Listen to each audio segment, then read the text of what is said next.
Welcome. अब देखेंगे हम परमिएबिलिटी। ये परमिएबिलिटी क्या होता है, सबसे पहले इसका डेफिनेशन देखते हैं। It is defined as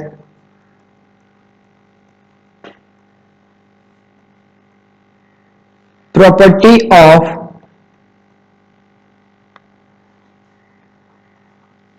soil medium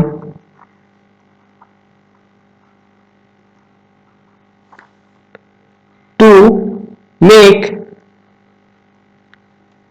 flow of water through its interconnecting voids। समझने का कोशिश करिए। ये मान लीजिए सॉइल है,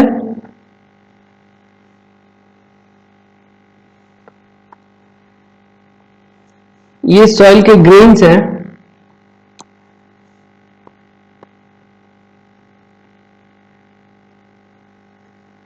ये सॉइल के ग्रेन्स हैं, ठीक है।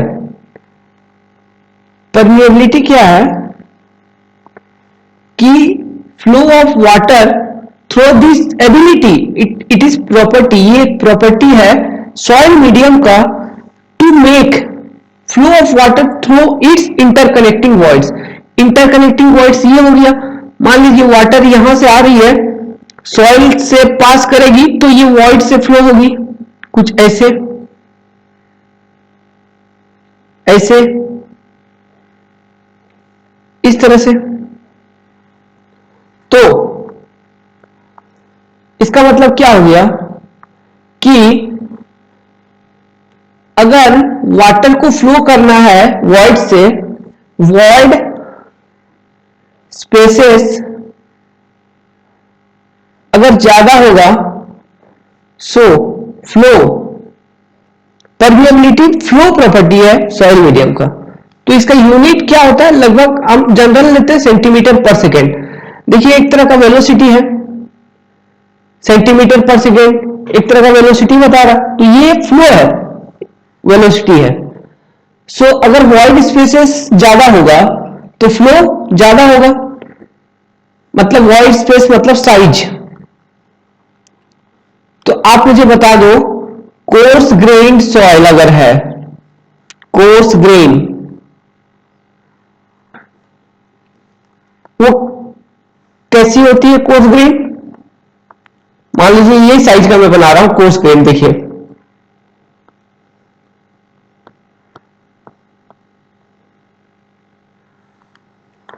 और यहां पर मैं फाइन ग्रेन बना रहा हूं।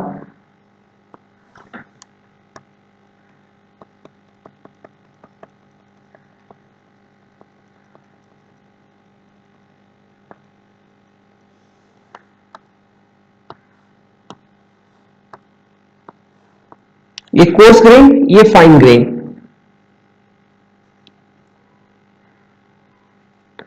तो वॉइड का साइज किसमें ज्यादा है? कोर्स ग्रेन में ज्यादा है।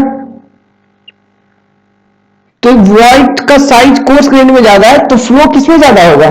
कोर्स ग्रेन में ज्यादा होगा। वेलोसिटी ऑफ फ्लो ज्यादा होगा, ठीक है। अब देखिए फाइन ग्रेन सॉइल में इंटरकनेक्टिंग वॉइड्स बहुत कम है, सॉरी इंटरकनेक्टिंग वॉइड्स ज्यादा है लेकिन उसका साइज बहुत कम है, तो इसमें कम फ्लो होगा, ठीक है। सो लेस परमिएबल, ये कोर्स ग्रेन होता है highly permeable, depending on size of interconnecting voids of soil medium. So इसी के ऊपर बेस्ड एक टेबल है, एक छोटी सी चार्ट है समझने के लिए बस। टाइप ऑफ सॉइल और परमिएबिलिटी।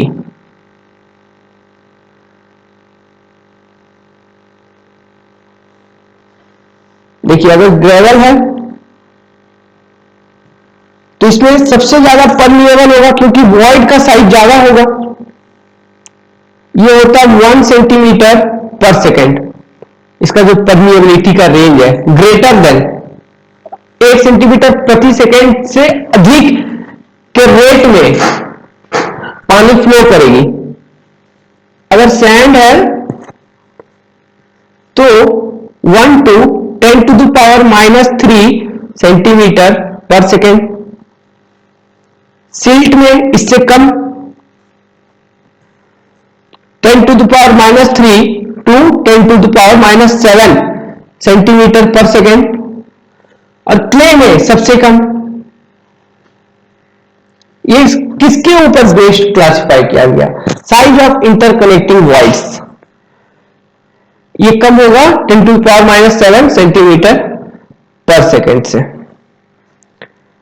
अब ये जो परमिएबिलिटी ऑफ सॉइल है इसको हम इंजीनियरिंग टर्म्स में कैसे समझे? तो उस चीज को समझने के लिए परमिएबिलिटी को हमारे पास एक बड़ा ही आसान सा लॉ है। इसका पूरा analysis of permeability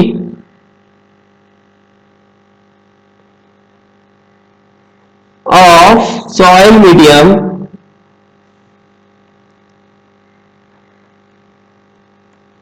is based on a law given by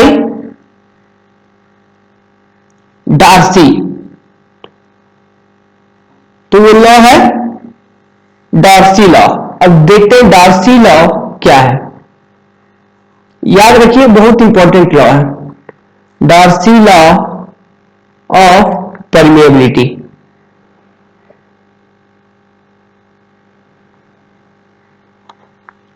इसमें कुछ एजम्पशन है। डार्सी ने कुछ एजम्पशन किया है। एजम्पशंस। पहला एजम्पशन ये है कि ये जो फ्लो हो रहा है ना वो फ्लो ऑफ वाटर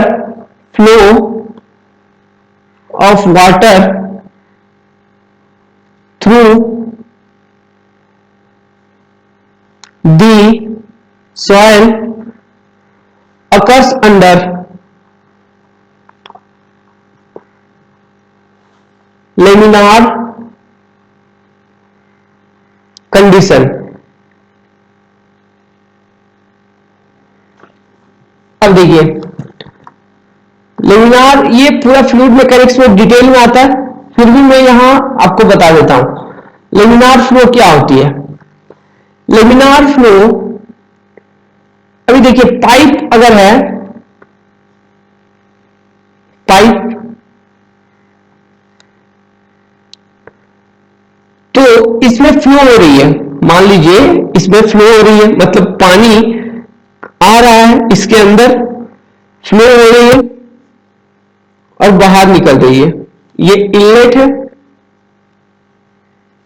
ये आउटलेट है। ये पाइप का डायामीटर d है। सो लेमिनार फ्लो क्या होगा? Lamina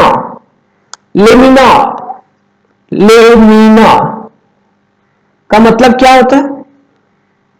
thin layer.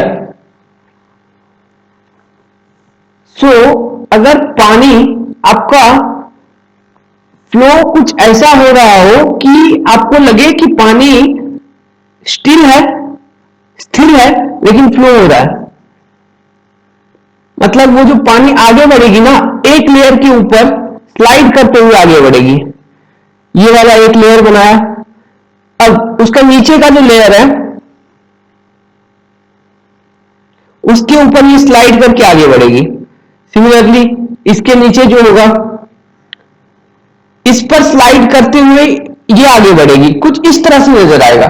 मतलब फ्लो में टर्बुलेंस नहीं रहेगा, मतलब हलचल नहीं रहेगी, no turbulence.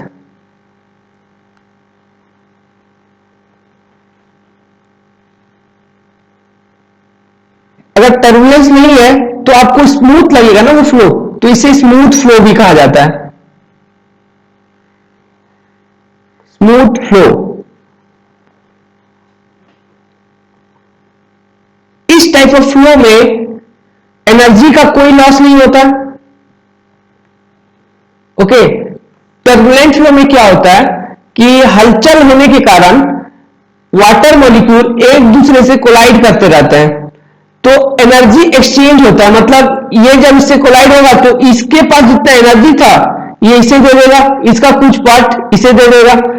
So exchange of energy occurs in turbulence flow, but in case of laminar flow no energy transfer. मतलब ये कोलाइड नहीं कर रहे हैं, मॉलिक्यूल स्लाइड कर रहे हैं एक दूसरे के ऊपर, कुछ ऐसे, और फ्लो कंटिन्यू हो रही है। इसे विस्कस फ्लो भी कहा जाता है। ये विस्कोसिटी के ऊपर डिपेंड ज्यादा करती है। ये जो फ्लो, ये जो लेयर एक दूसरे के ऊपर स्लाइड कर रही है ना, ठीक है, ये एक्चुअली विस्कोसिटी के कारण होता है। विस्कोसिटी है इसीलिए ये इस तरह से स्लाइड कर पाती है, आपको स्मूथ लगता है। सो और laminar flow always occurs at low velocity, come velocity पे, ठीक है। सो लेमिनार फ्लो का हम आइडेंटिफिकेशन कैसे करें, इसके लिए एक कांस्टेंट नंबर हमारे पास जिसे रेनॉल्ड्स नंबर कहा जाता है, वो होता है रो वी डी ओवर न्यू। ये डी क्या है, डी को कैरेक्टरिस्टिक डायमेंशन कहा गया है। D is characteristic dimension. Okay, D को कैरेक्टरिस्टिक डायमेंशन कहा गया है। अब ये कैरेक्टरिस्टिक डायमेंशन क्या होता है, ये डिफरेंट होता है, अलग अलग केस में अलग होता है। देखिए, कहने का मतलब ये है, मान लीजिए पाइप फ्लो है, पाइप के अंदर फ्लो हो रहा है, मतलब ऐसा फ्लो कि जो कंप्लीट पाइप को कवर कर रहा हो। यानी कि ये देखिए, पूरे पाइप का जो डायामीटर है वो पानी से भरा हुआ होगा, कहीं भी हल्का सा भी फ्री स्पेस नहीं होगा पाइप के अंदर। तो इस तरह का जो फ्लो होगा ना, उसे हम कहेंगे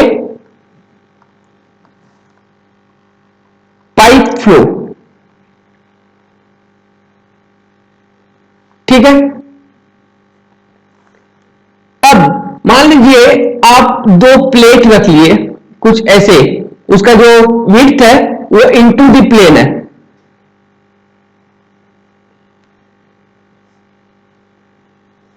ओके। अब यहां पर फ्लो हो गया, यहां पर पानी लिक्विड फ्लो कर रही है, तो प्लेट के ऊपर से फ्लो करेगी। तो ये मान लीजिए दो प्लेट के बीच में गैप है जिसे टी कहा गया है, और ये पाइप का डायामीटर डी है। अब और एक केस ले लीजिए कि एक प्लेट रखा हुआ है कहीं,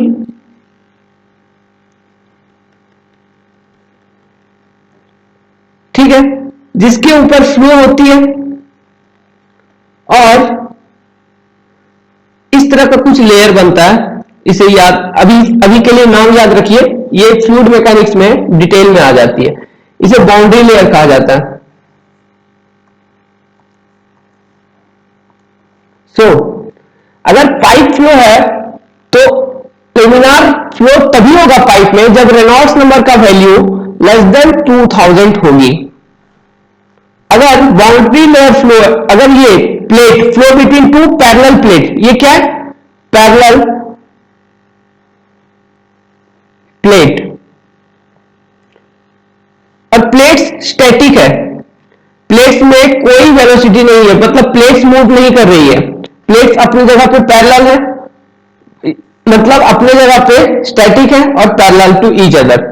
तो ये parallel plates at static, so इसमें फ्लो होगा आपका लेमिनार, जब रेनॉल्ड्स नंबर का वैल्यू आप कैलकुलेट करोगे rho V T over nu, इसमें कैरेक्टरिस्टिक्स डायमेंशन हो जाएगा थिकनेस बिटवीन प्लेट और the gap between two plate. इसमें जो कैरेक्टरिस्टिक डायमेंशन होगा rho V velocity of flow, diameter of the pipe through which flow occurs over nu. ये nu क्या है? Dynamic viscosity coefficient. सो इस केस में are e should be less then 1000। और boundary layer के case में ये मान लीजिए यहां से कोई डिस्टेंस x है, तो ये x होता है characteristic dimension, R e should be less than 3 into 10 to the power 5, तब होता है लेमिनार। और कैरेक्टरिस्टिक डायमेंशन आर ई का वैल्यू कैसे हो जाएगा? Rho V X over nu. X ये वाला जो एज है जहां से ये प्लेट ये सरफेस स्टार्ट हो रहा है, इसे बोला जाता है लीडिंग एज, लीड कर रहा है ये एज, ये हो जाएगा trailing edge, ending. So distance x क्या होगा? Distance measured along surface placed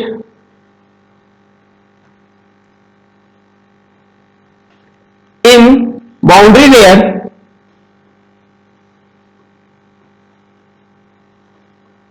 from leading edge।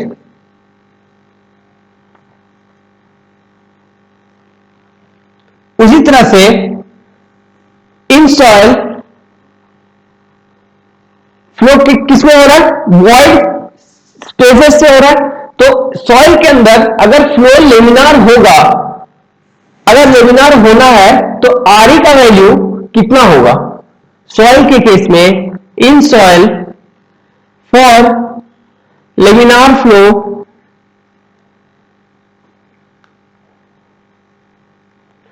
Are e should be less then 1, याद रखिए। अब सेकेंड एजम्पशन जो है कि डार्सी ने जो बनाया था वो लिया था अपने एक्सपेरिमेंट, अपने परमिएबिलिटी एनालिसिस में, जो डार्सी साहब ने सेकेंड एजम्पशन लिया, उन्होंने ये कहा कि सॉइल इज सैचुरेटेड। इसको कैसे समझे? सॉइल इज सैचुरेटेड का क्या मतलब निकाले? मान लीजिए मैं ग्रेन्स बना रहा हूं कुछ, देखिएगा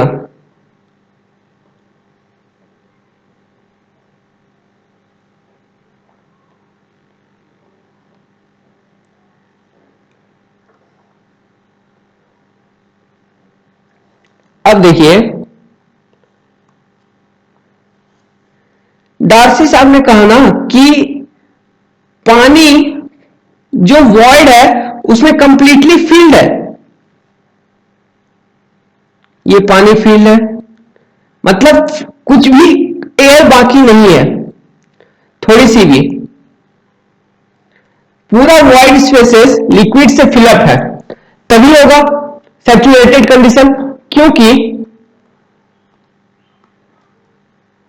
डिग्री ऑफ सैचुरेशन क्या होता है?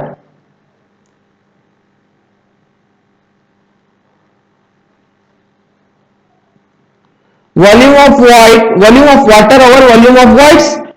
So complete volume of voids is filled by water only, hence degree of saturation is 100%, so it is fully saturated।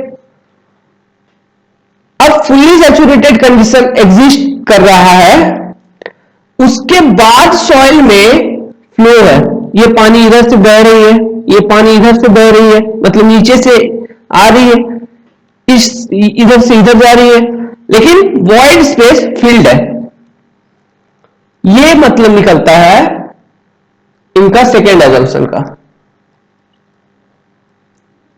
इससे अंदाजा लग रहा होगा उन्होंने एजम्पशन लिया था स्मूथ फ्लो, क्यों लिया होगा लेमिनार, क्योंकि पानी में कोई टर्बुलेंस नहीं है, वो आराम से फ्लो कर रही है, कोई एनर्जी लॉस नहीं है, आराम से एक दूसरे के ऊपर, ऐसा लग रहा होगा कि एक लेयर दूसरे लेयर के ऊपर स्लाइड करके आगे बढ़ रही है।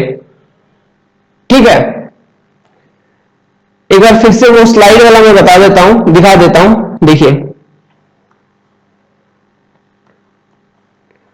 मान लीजिए ये बॉटम मोस्ट लेयर है, तो इसके जस्ट ऊपर वाला जो लेयर होगा ना, आपको लगेगा कि इस पर स्लाइड करके ऐसे आगे बढ़े, इसके ऊपर वाला लेयर ऐसे इस तरह का फ्लो है, इस तरह से अगर फ्लो हो रहा है तो स्मूथ फ्लो हो रहा है, तो ये होगा laminar state, laminar flow condition.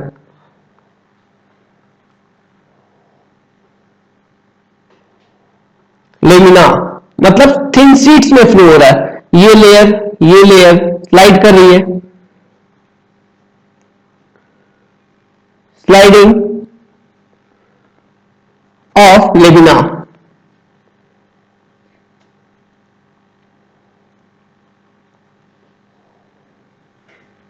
ठीक है, तो ये दो एजम्पशन डार्सी साहब ने लिया। अब देखते हैं उनका एक्सपेरिमेंट कैसा था। मान लीजिए ये एक सॉइल है,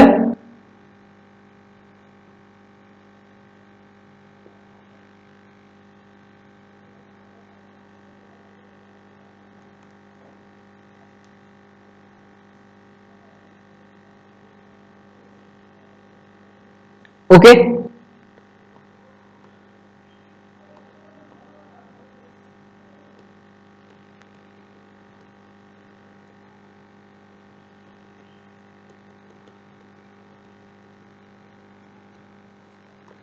ये जो सॉइल सैंपल है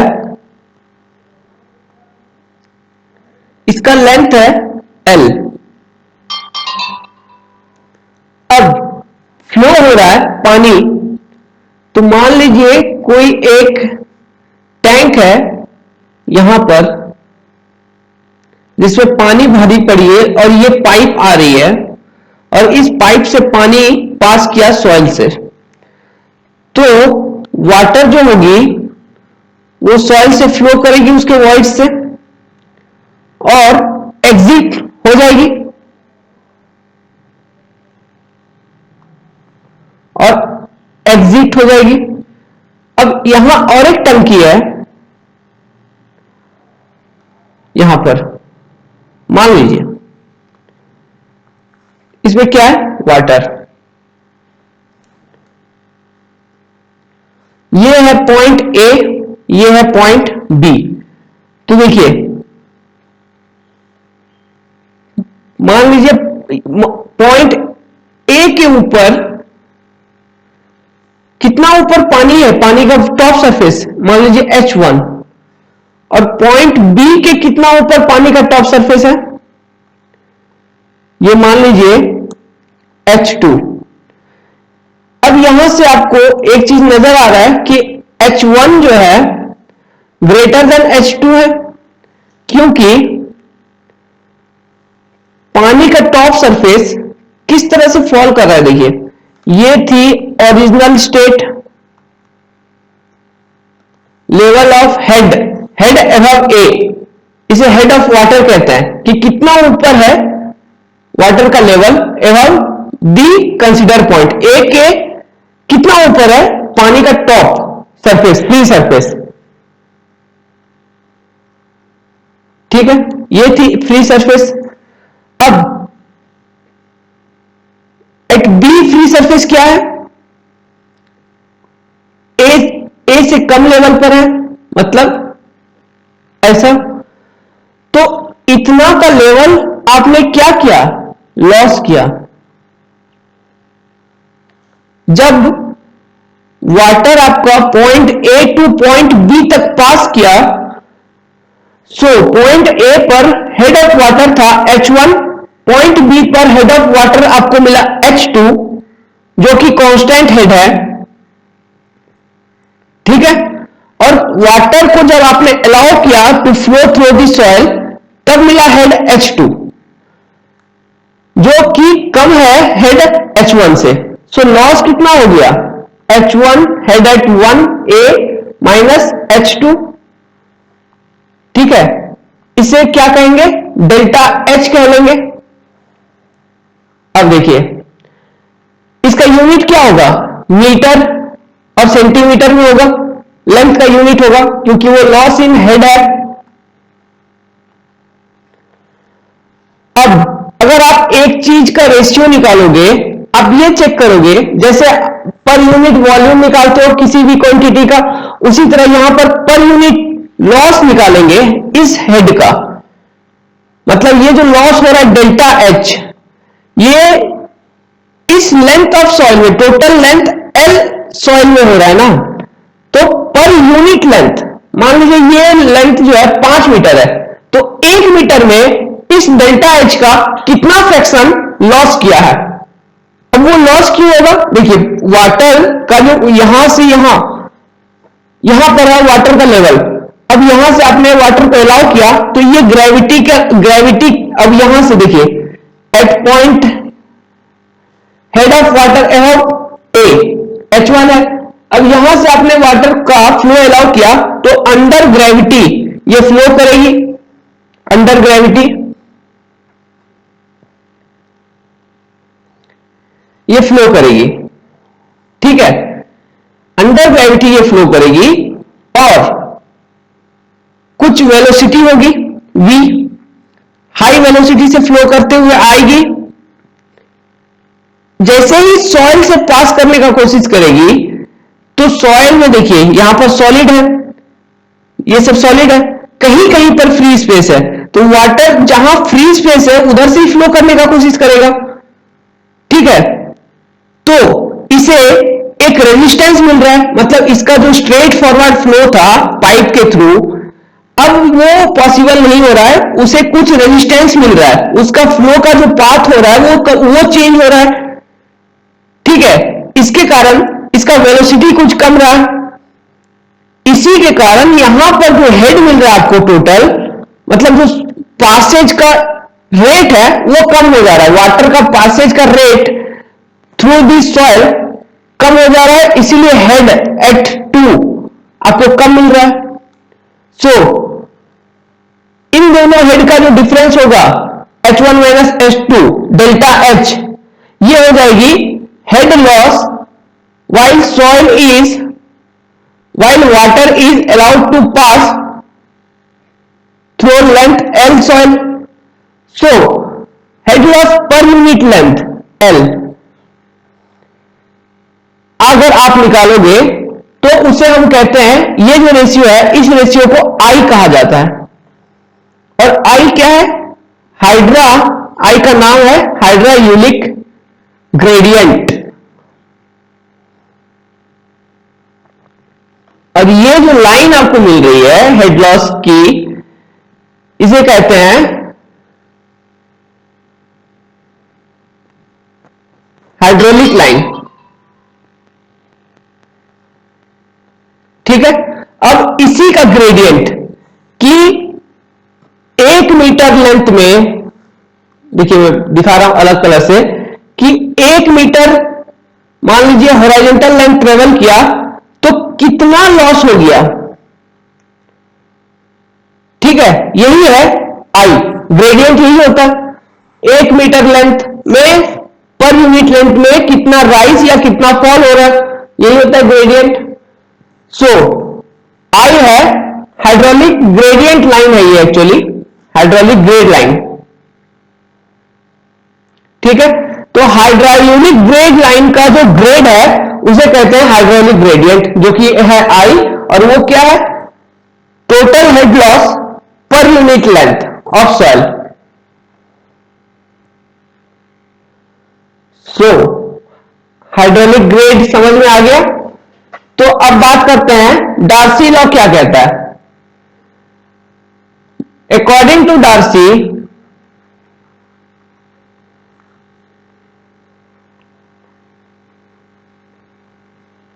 velocity of flowing water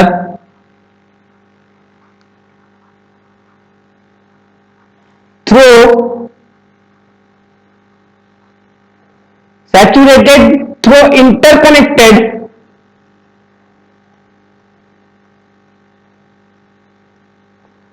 voids of saturated soil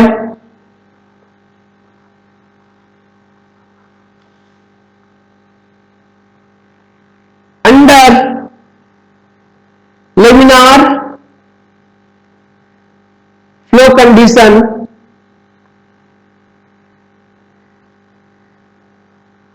is directly proportional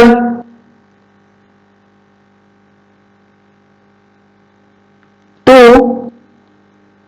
the hydraulic gradient।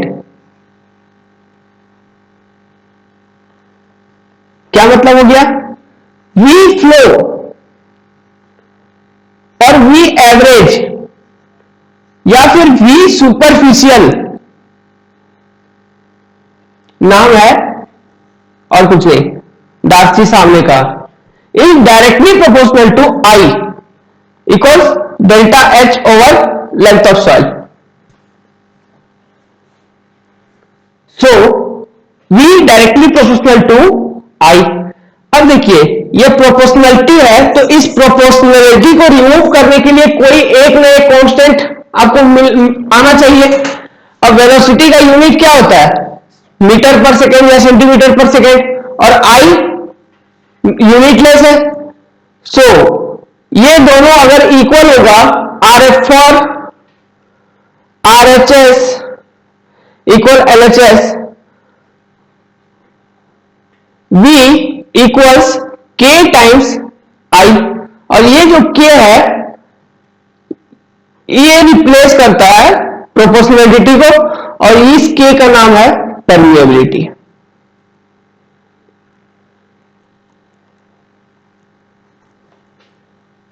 Of soil medium. Okay,